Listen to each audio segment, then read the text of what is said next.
Hello students, this is Ejas's Maths Academy, and yesterday in the previous lecture we started a new chapter. It's Science 2, chapter number 2, Life Processes in Living Organisms part 1, and we were discussing a few questions. The first question was given in the textbook was, can you recall? तो उसका हमने first question we had done. Let us see the second question. I have the book before me. What is the importance of balanced diet for the body? What is the importance of balanced diet? What is a balanced diet? A diet in right proportion. A diet. So what is the question? What is the importance of a balanced diet in our body? वो नहीं लिख रहा हूँ, in our body. What is the importance of a balanced diet for our body? So see, what is a balanced diet? Balanced diet means everything, a diet in which all nutrients are taken in right proportion. Right proportion means right amount. Proportion here means amount, right amount. अगर कोई nutrient ज्यादा हो जाए तो भी problem हो जाती है, और कम हो जाए तो भी प्रॉब्लम हो जाती है ना. रिमेंबर, ऐसा होता है कि न्यूट्रिएंट्स अगर ज्यादा क्वांटिटी में ले लिया जाए तो भी नुकसान होगा, कम ले लिया जाए तो भी नुकसान होगा. विटामिन ए अगर कम हो जाए बहुत समय तक तो हमको नाइट ब्लाइंडनेस हो सकता है, हमारे चेहरे पर रिंकल्स आ सकती है विटामिन ए की डिफिशियंसी से, अगर बहुत लंबे समय तक हम विटामिन ए नहीं खाते. Vitamin A is present in tomatoes and carrots and many other substances. तो और अगर विटामिन ए बहुत ज्यादा खा लिया जाए तो क्या होगा?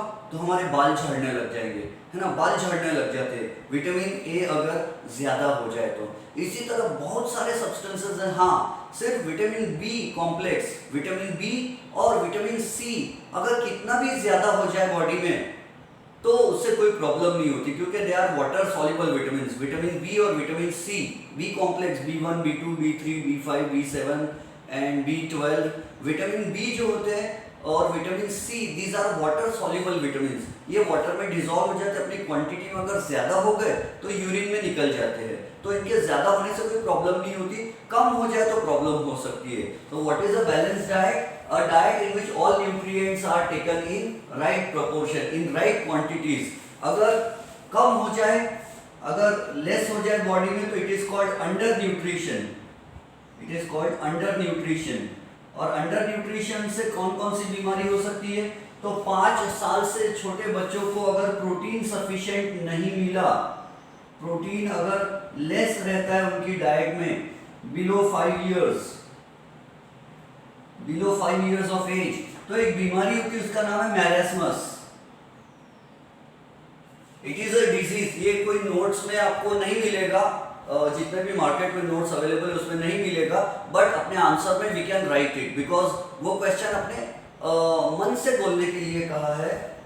प्रोटीन अगर बहुत समय तक 5 साल की एज तक सफिशिएंट प्रोटीन नहीं मिलता, ऐसा जनरली पुअर फैमिलीज में होता है, गरीब घर में छोटे बच्चों को 5 साल की एज तक प्रोटीन सफिशिएंट नहीं मिलता है क्वांटिटी में, तो उनको एक डिजीज हो जाती है मैरेस्मस नाम की, और उसमें वो बच्चे दुबले पतले रह जाते हैं. अगर विटामिन डी का डिफिशियंसी हो जाए, विटामिन डी अगर लेस हो जाए ना, विटामिन डी अगर लेस हो जाए तो विटामिन डी अगर लेस हो जाए तो कौन सी बीमारी होगी? तो रिकेट्स नाम की बीमारी होगी. रिकेट्स को सुखंडी रोग भी बोलते हैं, है ना. कल ही लिखा, प्रीवियस लेक्चर में मैंने लिखा दिया था, रिकेट्स इज अ डिजीज. ये भी छोटे बच्चों में होती है. It also happens in small children. छोटे बच्चों में होता है ये. उनकी their bones are weak and the bones become brittle. They can easily be broken if a child falls from some height. The bones are easily broken.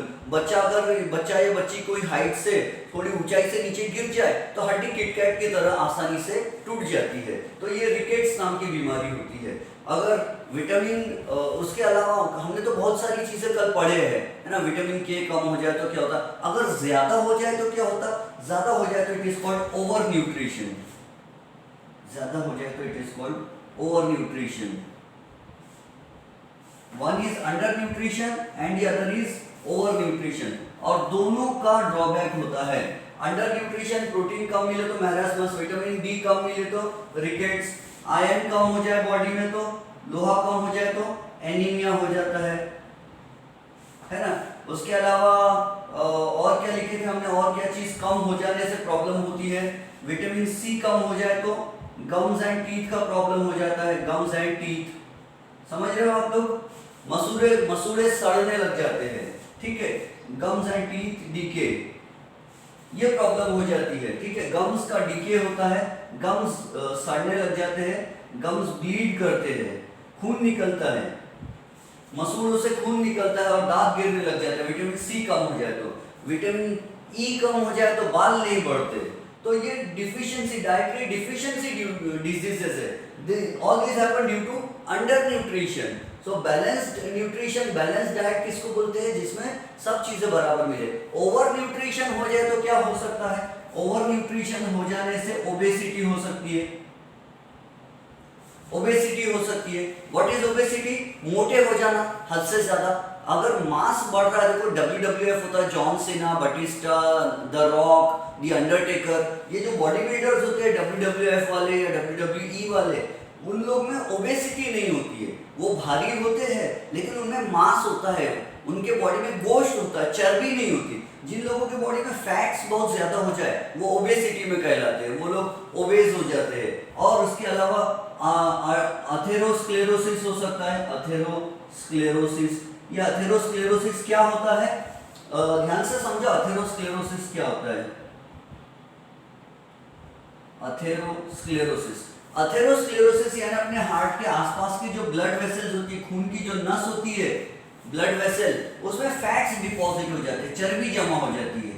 ये ऐसे अगर फैट्स डिपॉजिट हो जाए, नस की ब्लड वेसल अगर फैट्स, चर्बी जमा हो जाए, और ये अथेरोस्क्लेरोसिस किसको होता है, एक तो जो सेडेंटरी लाइफ जीते हैं, सेडेंटरी लाइफ यानी एक जगह बैठे बैठे वाला जीवन, जिनके लाइफ में एक्टिविटी नहीं होती है ज्यादा, उन लोगों को अथेरोस्क्लेरोसिस हो सकता है। सेकंड रीजन, जो लोग फैटी फूड बहुत खाते हैं, फैटी फूड जैसे घी, दूध, मलाई, मक्खन, आइसक्रीम, ये खाते हैं, तो उनके ब्लड वेसल जो होती है, स्पेशली हार्ट के पास की ब्लड वेसल, बारीक बारीक नस होती है, वो नस में चर्बी जमा हो जाती है, फैट्स जमा हो जाते हैं, और उसके वजह से ब्लड प्रेशर भी बढ़ सकता है, हाई ब्लड प्रेशर भी हो सकता है, और हार्ट अटैक भी आ सकता है, ठीक है। तो हाई ब्लड प्रेशर भी हो सकता है, high BP, it is a chronic disease. एक बार हाई ब्लड प्रेशर हो जाए तो जिंदगी भर रहता है हाई ब्लड प्रेशर, उसकी टैबलेट्स खाते रहना पड़ता ब्लड प्रेशर को कंट्रोल करने के लिए जिंदगी भर, तो ये हाई ब्लड प्रेशर की बीमारी होगी।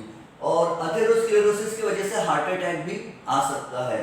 फिर और ओबेसिटी बढ़ने से क्या होता है, तो मोटापा बढ़ने के कारण और बहुत सारी बीमारी होती है, तो ये सब ओवर न्यूट्रिशन के कारण है। और अंडर न्यूट्रिशन से क्या होता है, फटीग, फटीग यानी ओवर टायर्डनेस, बहुत ज्यादा थकावट आ जाती है। तो बैलेंस डाइट क्यों जरूरी है, ओबेसिटी नहीं होना चाहिए, हम हद से ज्यादा चर्बी वाले मोटे नहीं होना चाहिए, अथेरोस्क्लेरोसिस नहीं होना चाहिए, हाई ब्लड प्रेशर नहीं होना चाहिए, और हार्ट अटैक नहीं होना चाहिए। जनरली हार्ट अटैक जो है वो मोटे लोगों को आता है, जिनके बॉडी में ज्यादा चर्बी होती है उन लोगों को हार्ट अटैक आता है। तो ये ओवर न्यूट्रिशन वाले लोगों का प्रॉब्लम है, ठीक है, जो बहुत खाना खाते हैं, दिन भर मुंह चबर चबर चलता रहता है जिनका खाने में, और अंडर न्यूट्रिशन वाले लोग भी बीमार होते हैं। सो अब समझ गए what is the importance of balance diet in the body. Balance diet is required for, balance diet किस लिए चाहिए, फॉर बैलेंस। अब देखो अंडर न्यूट्रिशन के नुकसान आपने देख लिए क्या क्या है, you have seen what are the drawbacks and what are the problems that we suffer due to undernutrition, and you have also seen what are the problems that we suffer due to overnutrition. Now what are the benefits of balanced diet? So benefits of balanced diet, actually question हमारा यही है कि what are the benefits of balanced diet. So benefits of balanced diet ये है, benefits of balanced diet में ये आता है कि sound mind, हमारा माइंड साउंड रहता है। साउंड का मतलब क्या होता है? हेल्थी, मैं साउंड आपको समझेगा नहीं। हेल्थी माइंड, हमारा माइंड हेल्थी रहता है, यानी अच्छा दिमाग अच्छा काम करता है। A sound mind lives in a sound body, dwells in a sound body. फिर fit and fine body, fit and fine body के लिए जरूरी है balance diet. Number 3, sound sleep के लिए जरूरी है। What is sound sleep? खराटे sound? No, sound sleep is deep sleep. गहरी नींद आने के लिए बैलेंस डाइट होना जरूरी है। डाइट में प्रॉब्लम देखो, जिनको हाई ब्लड प्रेशर होता है उनको रात में बहुत नींद का प्रॉब्लम होता है, नींद नहीं आती लंबे लंबे समय तक, रात रात भर जागते रहते हैं कोई कोई लोग। तो सो साउंड स्लीप के लिए जरूरी है ना। एंड एनर्जी के लिए जरूरी है, सफिशिएंट एनर्जी मिलना भी बहुत जरूरी है। तो बैलेंस डाइट से हमको एनर्जी अच्छी मिलती है, नींद अच्छी आती है, फिट एंड फाइन बॉडी रहती है, माइंड अच्छा रहता है, ठीक है, और एक्टिविटी रहती है दिन भर। तो these are the benefits of. अब बहुत डिटेल में नहीं जाएंगे हम, वरना क्या होता है टाइम वेस्ट हो जाएगा वरना बहुत डिटेल में। Let us see the next question. I hope आपको ये समझ गया होगा, ठीक है। The third question is which different functions are performed by muscles in body? Question, which different functions are performed by muscles in the body? Different question लिख दूं? Which different functions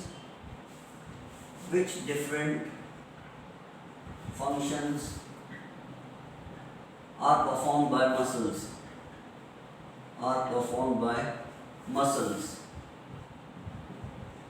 in the body understood है। ये मिटाता हूँ, ठीक है।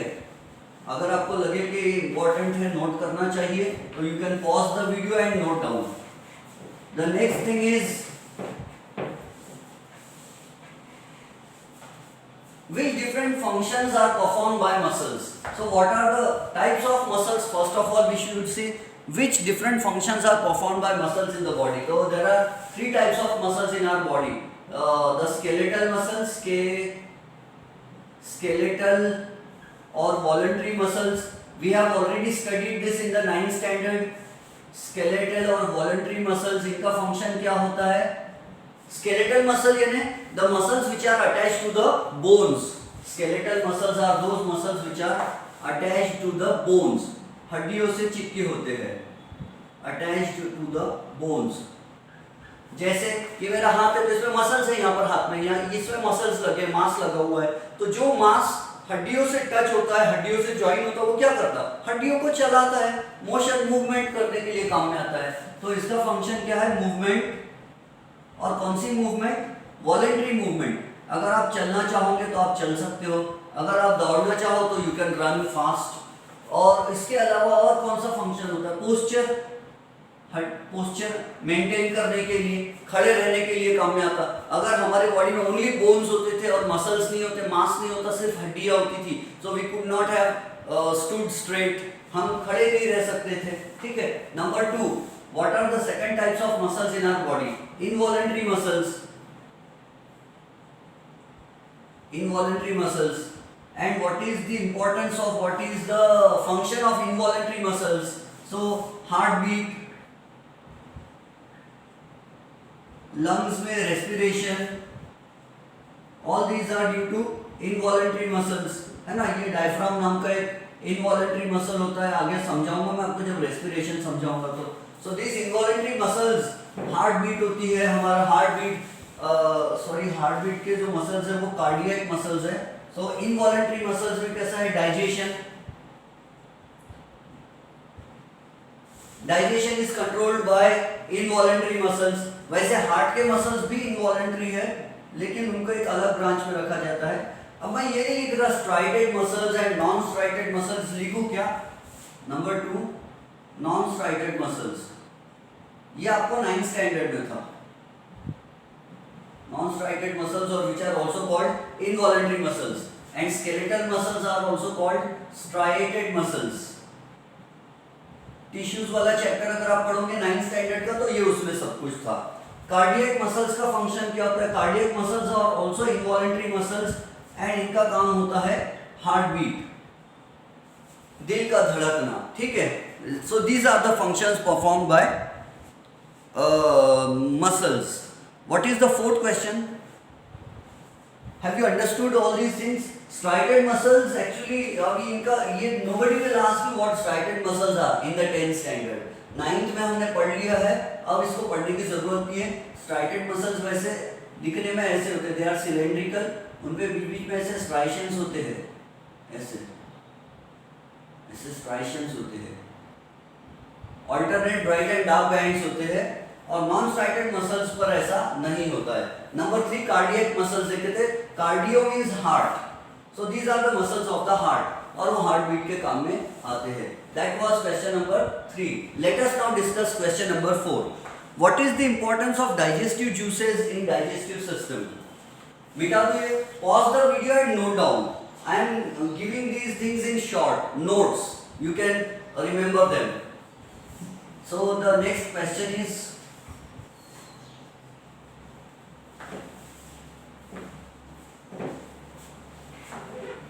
question number 4 says, what is the importance of digestive juices? What is the importance of digestive juices?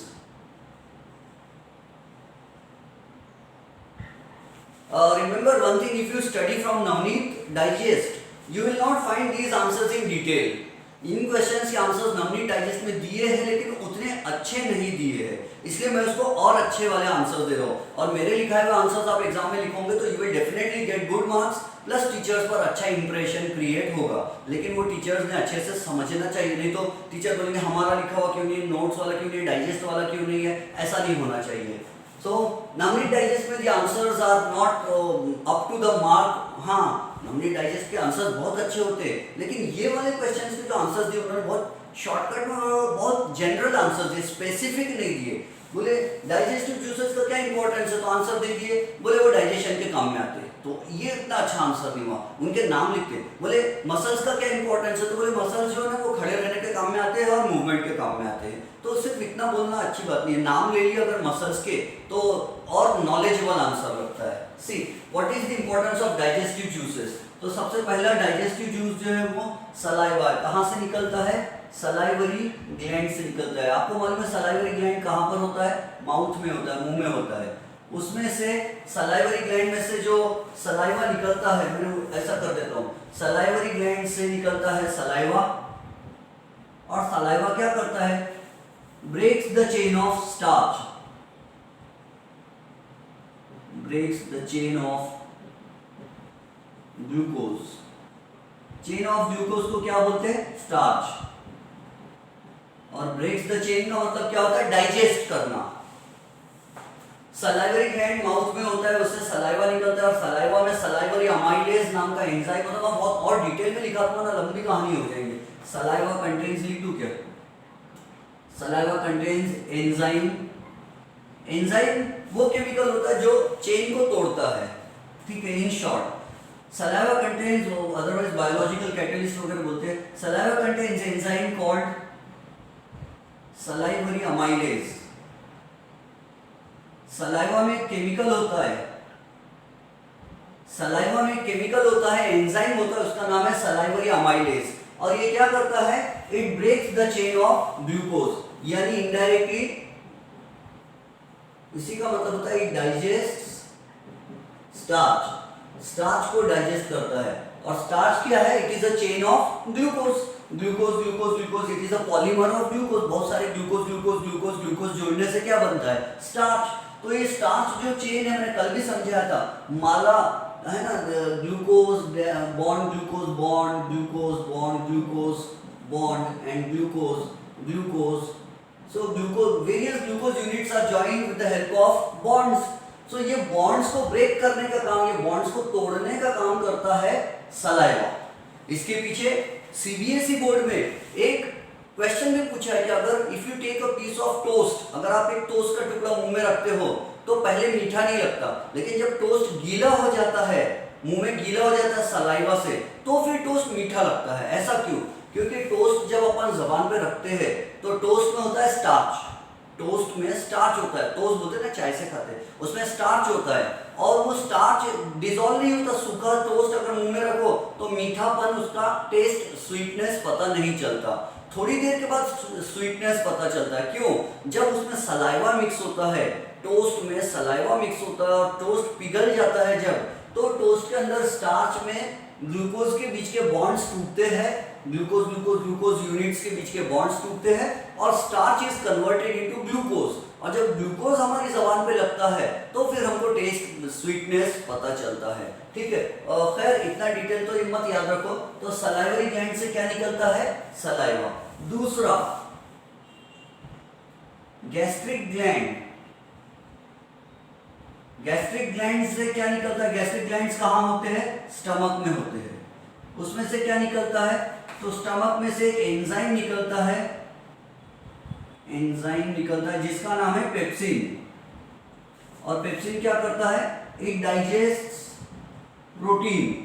ये protein को digest करता है। क्या आपको समझता है प्रोटीन के डाइजेशन का मीनिंग क्या होता है?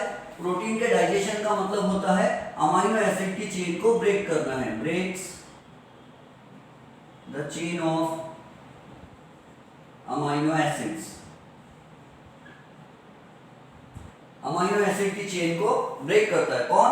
एंजाइम पेप्सिन, यानी प्रोटीन को डाइजेस्ट करता है। कहां पर? स्टमक में। तो पता चला स्टमक में ये डाइजेस्ट होते हैं। और glucose breaks the chain of glucose कहां? In the mouth. मुंह में ही फूड का डाइजेशन चालू हो जाता है। उसके बाद स्टमक से, और लंबी कहानी नहीं लिखता हूं मैं, म्यूकस भी होता है। एक्चुअली मैं सोचता हूँ कि शॉर्ट में पढ़ाऊं, लेकिन आदत ही नहीं है शॉर्ट में पढ़ाने की। म्यूकस क्या है? म्यूकस एक सर्दी जैसा, जैसे नाक से सर्दी निकलती है ना लोगों की, डर्टी नाक से जो सर्दी निकलती है, क्या बोलते हैं उसको? Flame, mucus. ये म्यूकस जैसा, आप देखो, अपने क्वेश्चन आपके मन में आना चाहिए कि our stomach contains hydrochloric acid. हमारे पेट में हाइड्रोक्लोरिक एसिड होता है और हाइड्रोक्लोरिक एसिड एक स्ट्रॉन्ग एसिड है ना, तेजाब है। हमारे पेट में जब तेजाब भरा हुआ है, एसिड भरा है, तो हमारा पेट जल क्यों नहीं जाता? अगर कोई एसिड आपके हाथ पे गिर जाए तो हाथ जल जाएगा, कपड़े में एसिड गिर जाए तो कपड़ा जल जाएगा। अगर हमारे पेट में एसिड रहता है तो हमारा पेट जलता क्यों नहीं? तो वो इसलिए कि अगर हमारा स्टमक है तो स्टमक की जो मसल्स है, स्टमक के मसल्स के ऊपर म्यूकस लगा रहता है, सेमूर जैसा लिक्विड लगा रहता है। थोड़ा गावरानी, I am using local language. So on the surface of the inner walls of the stomach, हमारे स्टमक के अंदर की जो मसल्स होती है उसके ऊपर म्यूकस जैसा एक चिपचिपा लिक्विड लगा रहता है। और ये चिपचिपा लिक्विड क्या करता? ये एसिड का और स्टमक के मसल्स का डायरेक्ट कांटेक्ट नहीं होने देता। जैसे अगर लोहा है आपके घर में, गेट है लोहे का, आप चाहते हो लोहे के गेट पे जंग ना लगे, if you want that there should be no rusting on the surface of the iron, so what do? You put a layer of paint on it. आप क्या करते हैं? लोहे का जंग नहीं लगना चाहिए, लोहे का और पानी और एयर का कांटेक्ट नहीं होना चाहिए, तो लोहे पे पेंट मार देते। वैसे अपने पेट के अंदर एक पेंट मारा हुआ रहता है। वो कौन सा पेंट रहता? म्यूकस का। ये पेंट क्या करता है? एसिड का और स्टमक का डायरेक्ट कांटेक्ट नहीं होने देता, वरना पेट जल जाता था। हाँ, जो लोगों को पेट में छाले आ जाते तो उनका म्यूकस की क्वांटिटी कम हो जाती है। तो ये म्यूकस हमारे पेट को जलने से बचाता है। protects inner walls of the stomach from HCl. It protects inner walls of stomach from HCl. Hydrochloric acid से हमारे पेट को जलने से बचाता है। ठीक है, और स्टमक में और कौन सा केमिकल निकलता है? तो HCl निकलता है, हाइड्रोक्लोरिक एसिड निकलता है ना। ये डाइजेस्टिव जूसेस की बात चल रही है, तो खैर वैसे डाइजेस्टिव जूसेस में इसका नाम तो नहीं आना चाहिए। डाइजेस्टिव जूसेस बोले तो म्यूकस का नाम नहीं लेते हम। हाइड्रोक्लोरिक एसिड ये क्या करता है? जर्म्स को मारने का काम करता है। तीसरा नाम लिखते हैं हम, नंबर 3, पैनक्रिएटिक। ये ग्लैंड का नाम क्या है? पैनक्रियास। पैनक्रियास कहाँ होता है? तो below the stomach, below the stomach, stomach के नीचे होता है पैनक्रियास। इसमें से क्या निकलता है? तो इसमें से एंजाइम निकलता है एक। एंजाइम किसको बोलते हैं? जो लंबी चेन के बीच के बॉन्ड्स को तोड़ता है उसको एंजाइम बोलते हैं। इजी डेफिनेशन ये याद रखो, जो लंबी चेन को, जो किसी माला को तोड़ के मोती मोती अलग कर देता है, उसको एंजाइम बोलते हैं। तो एक एंजाइम निकलता है जिसका नाम है ट्रिप्सिन। ट्रिप्सिन, और ये क्या करता है, it breaks, it digest, easy language, it digest protein. Protein को डाइजेस्ट करता कौन है, ट्रिप्सिन। और पेप्सिन भी क्या करता है, प्रोटीन को डाइजेस्ट। पेप्सिन कहां पर डाइजेस्ट करता है प्रोटीन को, स्टमक में। और ट्रिप्सिन कहां डाइजेस्ट करता है, digest protein in small intestine, in small intestine. So pancreas में से एक केमिकल निकलता है जिसका नाम है एंजाइम। वो क्या करता है, वो प्रोटीन को डाइजेस्ट करता है, जिसका नाम है ट्रिप्सिन। ठीक है, उसमें से एक और केमिकल निकलता है, एक और केमिकल निकलता है जिसका नाम है एंजाइम लाइपेज। वो एंजाइम का नाम क्या है, लाइपेज, LIPASE, लाइपेज। लाइपेज क्या करता है, इट डाइजेस्ट फैट्स।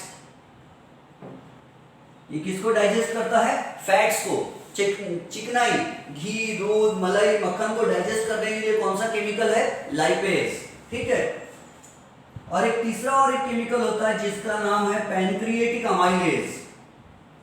पैनक्रिएटिक, देखो ये नाम डबल आ रहा है, सलाइवा में भी होता है ये, तो इसका नाम सलाइवरी अमाइलेज होता है।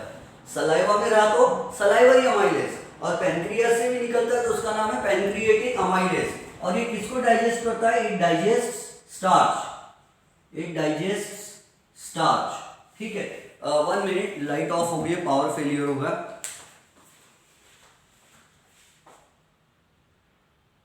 Yes, the power is restored. See, short में, number 4, liver. The liver is the largest gland of the body. The liver is the largest gland of the body.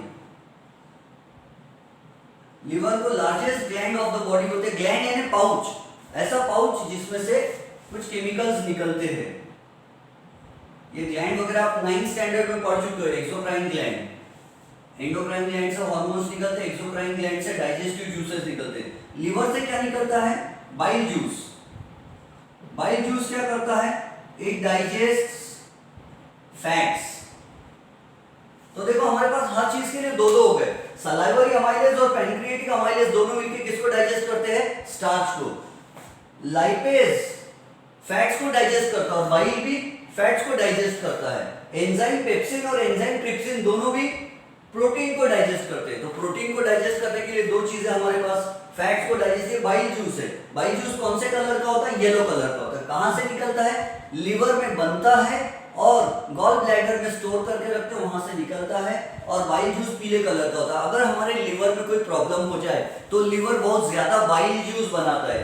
Liver में प्रॉब्लम हो जाए, कलेजे में problem हो जाए, कलेजी लिवर, कलेजे में प्रॉब्लम हो जाए तो बाइल जूस बहुत ज्यादा बनता है।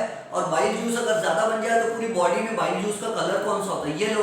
तो पूरी बॉडी में पीला कलर फैल जाता है, आंखों में पीला कलर, हाथ में पीला colour, the sweat becomes yellow in colour, पसीना भी येलो कलर का होता, पूरी बॉडी पीली पीली होती है। एंड वी से इस पर्सन को जॉन्डिस हो गया है, इस पर्सन को पीलिया हो गया। तो स्मॉल क्वांटिटीज में बाइल जूस बनना क्यों जरूरी है, फैट्स को डाइजेस्ट करने, घी, दूध, मलाई, मक्खन, चर्बी, आइसक्रीम को डाइजेस्ट करने के लिए बाइल जूस बनना जरूरी है। लेकिन बाइल जूस अगर बहुत ही ज्यादा बनने लग जाए तो जॉन्डिस हो जाता है। और बाइल जूस बहुत ज्यादा कब बनता है, जब लिवर में कोई प्रॉब्लम आ जाए तो।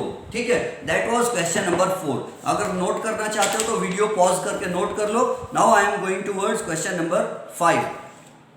क्वेश्चन नंबर 5, आई होप कि आपके सामने टेक्स्ट बुक होंगी, सो दैट मुझे लिखने की वजह से जरूरत नहीं पड़ना चाहिए। फिर भी मैं इसलिए लिख रहा हूँ कि हो सकता है आप कोई ट्रैवल कर रहे हो और उस समय वीडियो देख रहे तो आपके पास टेक्स्ट बुक तो नहीं रहेगी, इसलिए क्वेश्चन तो रहेगा। So what system is in action, question number 5 है, what system is in action, what system is in action for removal of waste materials, for removal of waste material, removal of waste materials from the body,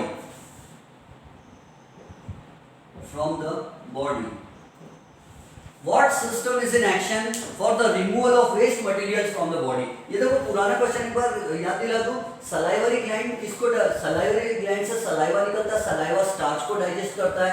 gastric gland यानी stomach में जो glands रहते हैं वो उससे pepsin निकलता है, pepsin protein को डाइजेस्ट करता है. पैनक्रियास से 3 निकलते, 3 पैनक्रियास से ट्रिप्सिन एंजाइम निकलता है जो प्रोटीन को डाइजेस्ट करता है. लाइपेज नाम का एंजाइम निकलता है जो फैट्स को डाइजेस्ट करता है. और पैनक्रिएटिक अमाइलेज नाम का एंजाइम निकलता है जो स्टार्च को डाइजेस्ट करता है.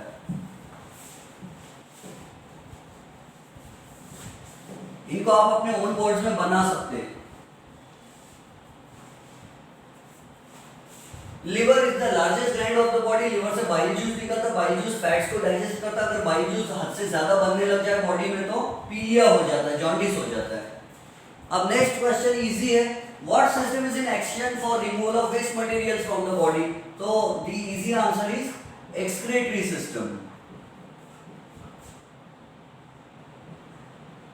Excretory system. एक बात याद रखना, बहुत से लोगों को लगता कि एक्सक्रीटरी सिस्टम का मतलब है किडनीज है और उसमें यूरिन बनती है और वो वेस्ट मटेरियल बॉडी से निकल जाता है, उसको सिर्फ उसी को यूरिन को निकलने को और वेस्ट मटेरियल को निकलने को उसी को एक्सक्रीटरी सिस्टम बोलते हैं. नहीं, किडनी से यूरिन बनने को भी एक्सक्रीटरी सिस्टम बोलते हैं. समझ गए हो? नंबर 2, पसीना आना, sweating. Sweating also is a type of excretion, क्योंकि स्वेट में अनवांटेड मटेरियल हमारे बॉडी से निकल जाता है. जैसे नमक, कोई लोग को पसीना आता है तो उसमें बहुत सारा कॉमन सॉल्ट निकलता है.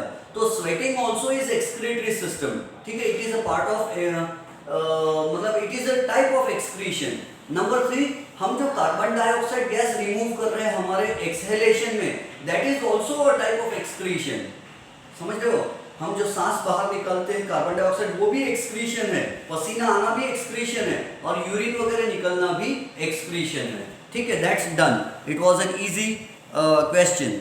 फिर है, what is the role of circulatory system in energy production? What is the role of circulatory system in energy production? What is the role of circulatory system in energy production?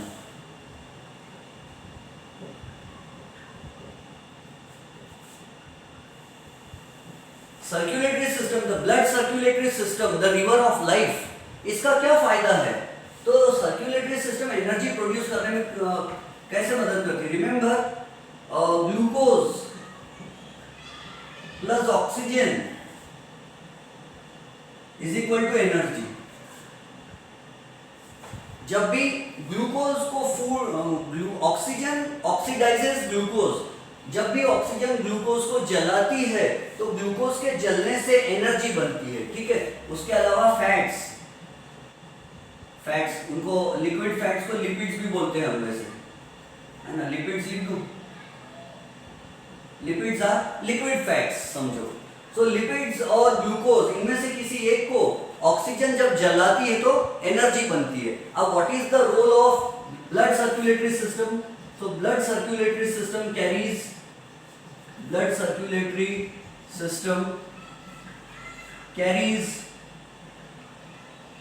food particles, absorbed food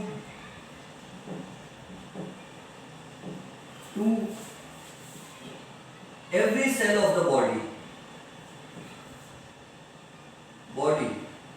and it also carries oxygen to every cell of the body.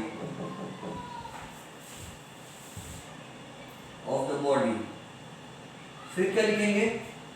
Oxygen oxidises the food, oxygen oxidises the food to produce energy, ये इसका simple answer है. What is the role of circulatory system?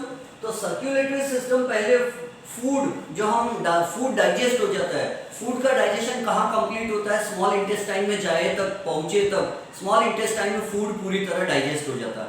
फिर small intestine में से blood क्या करता है, blood food को अब्सॉर्ब कर लेता है और पूरे बॉडी में पहुंचा देता है।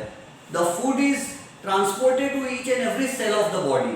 और फिर हम जो एयर इनहेल करते हैं उसमें ऑक्सीजन होती है, ऑक्सीजन लंग्स में जाती है, फिर ब्लड वहां से लंग्स में से ऑक्सीजन को पिकअप करता है और पूरे बॉडी सेल्स में ले जाके पहुंचा देता है। तो पूरे बॉडी सेल्स में पहले क्या गया, फूड, फिर क्या गया, ऑक्सीजन। तो ऑक्सीजन फूड को जलाती है और एनर्जी बन जाती है। तो इस तरह सर्कुलेटरी सिस्टम ना होती तो फूड एंड ऑक्सीजन पूरी बॉडी को नहीं पहुंचता।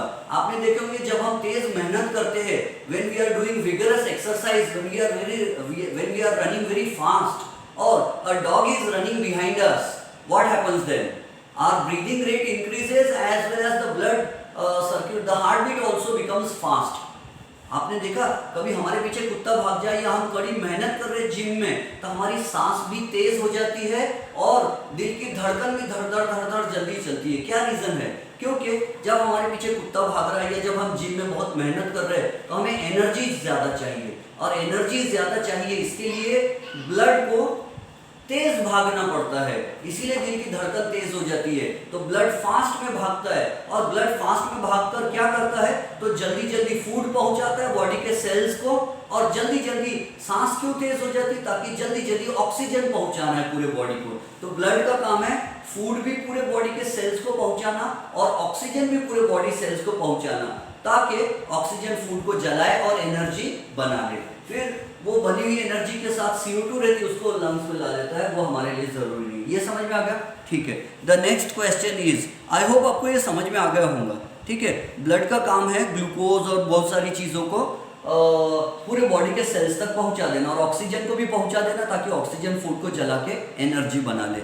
द नेक्स्ट क्वेश्चन है, how are the various processes occurring human body controlled?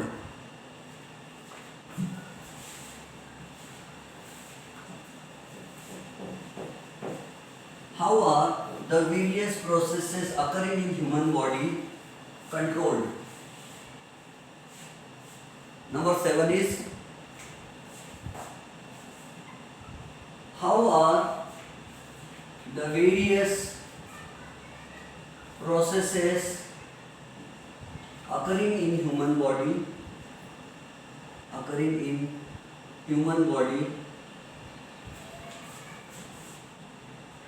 controlled? How are the various processes occurring in human body controlled? In how many ways? सब question है, in how many ways, कितने तरीके से ये control होता है? तो there are 2 ways in which various processes in the body are controlled. Answer है, one is nervous control and the other is hormonal control. Hormonal control को केमिकल कंट्रोल भी कहते हैं। यानी हमारी बॉडी में जो कुछ भी हो रहा है वो 2 तरीके से कंट्रोल होता है। एक तो नर्वस सिस्टम कंट्रोल करती है, अपनी नर्वस सिस्टम डाइजेशन को कंट्रोल करती है, समझ रहे हो? अगर हम बहुत उदास रहते तो हमारा डाइजेशन स्लो हो जाता है, डाइजेशन खराब हो जाता है। तो नर्वस कंट्रोल डाइजेशन को कंट्रोल कर रही है, नर्वस सिस्टम हार्ट को कंट्रोल कर रही है। अगर आपके पीछे कुत्ता भाग रहा है, आपका दिमाग अगर एक्साइटेड होगा तो दिल की धड़कन भी तेज हो जाएगी आपकी। ठीक है, तो नर्वस कंट्रोल बहुत सारे फंक्शंस को कंट्रोल करता है। ठीक है, उसी तरह हार्मोनल कंट्रोल, जो हार्मोन्स भी हमारी बॉडी को कंट्रोल करते हैं। मैंने आपको लास्ट ईयर इमरजेंसी हार्मोन पढ़ाया था। इमरजेंसी हार्मोन कौन सा है? Adrenaline hormone. ठीक है, उसका नाम क्या बोला था हमने? Adrenaline hormone. एड्रीनलिन हार्मोन कहाँ से निकलता है? तो किडनी के, ये एकदम इतना डिटेल में आंसर मत लिखना, ये हो गया answer. 2 ways। In how many ways? In 2 ways। How are the various processes in human body controlled? तो through nervous control and through hormonal control. Nervous control का एग्जांपल मैंने दे दिया। नर्वस हमारी सोच पर डिपेंड करता है, हमारे दिल की धड़कन कितनी तेज या धीरे चलेगी, हमारे सोच पर डिपेंड करता है कि हमारा डाइजेशन जल्दी जल्दी होगा या धीरे धीरे होगा।